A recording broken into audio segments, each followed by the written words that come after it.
নমস্কার বন্ধুরা, আমার পুরী ব্লগে আপনাদের সকলকে স্বাগত জানাই। আপনাদেরকে আগেই বলেছি যে আমি পুরীতে ব্যবসায়িক কারণে থাকি। অ্যাকচুয়ালি কিছুদিন আগে আমার পরিবারের অনেকেই এসেছিল পুরীধামে ঘুরতে। আমার মা, আমার বউ, আমার বাচ্চা, আমার মামা, মামি, দিদি, ভাগনা অনেকে এসেছিল। তো তাদেরকে নিয়ে আমি কিছু স্থান ভ্রমণ করেছি, সাইট সিইং করেছি তাদের সাথে। কোণার্ক মন্দিরে গেছি, চন্দ্রভাগা বিচে গেছি, বা নন্দনকাননে গেছি এবং লিঙ্গরাজ টেম্পলে গেছি। তো সেই সব যে দৃশ্য, তার যে ছবি, সেগুলো আপনাদের সামনে একটু অল্প অল্প করে তুলে ধরছি। দেখুন, আপনারা যারা পুরীধামে আসেন তারা নিশ্চয়ই এই সাইট সিইংগুলো করেন।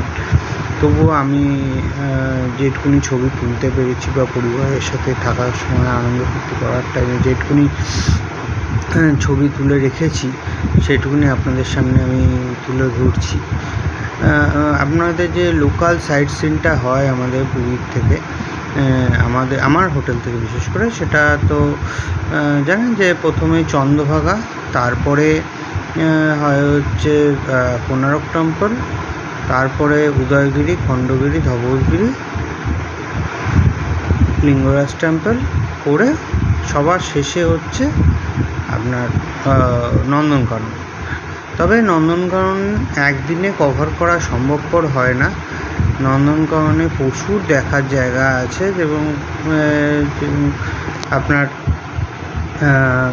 জঙ্গল সাফারি আছে, প্লাস এমনি নন্দনকানন এরিয়াটাও তো অনেক বড়।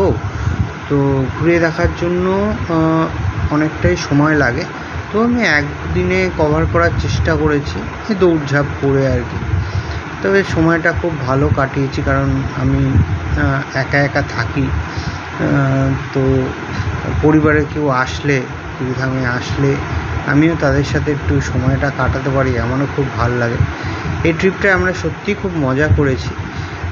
আমার বউ, বাচ্চা, দিদি, জামাইবাবু, ভাগনা, মা, মামা, মামি, আমার বোন, সবাই খুব আনন্দ করেছি। আমি একটা উইঙ্গার ভাড়া করেছিলাম। আমরা টোটাল 13 জন ছিলাম বলে আমি একটা উইঙ্গার ভাড়া করেছিলাম। তো উইঙ্গারের ভাড়া আমার পড়েছিল হচ্ছে 5,500 টাকা। তবে এটা সিজন টু সিজন ভ্যারি করে। আপনারা দেখছেন নন্দনকাননের বিভিন্ন ছবিগুলো আপনাদের সাথে তুলে ধরেছি। প্রচুর পশু পাখি আছে। বাচ্চা কাচ্চা যদি থাকে আপনারা নিশ্চয়ই নিয়ে আসবেন, খুব সুন্দর লাগবে। পুরী তো এমনি দর্শনীয় স্থান, প্রভু জগন্নাথ দেব এখানে সবসময় বিদ্যমান। ওনার ইচ্ছা ছাড়া এখানে কিছুই হয় না। আমি খুব লাকি যে আমি এখানে থাকতে পারি।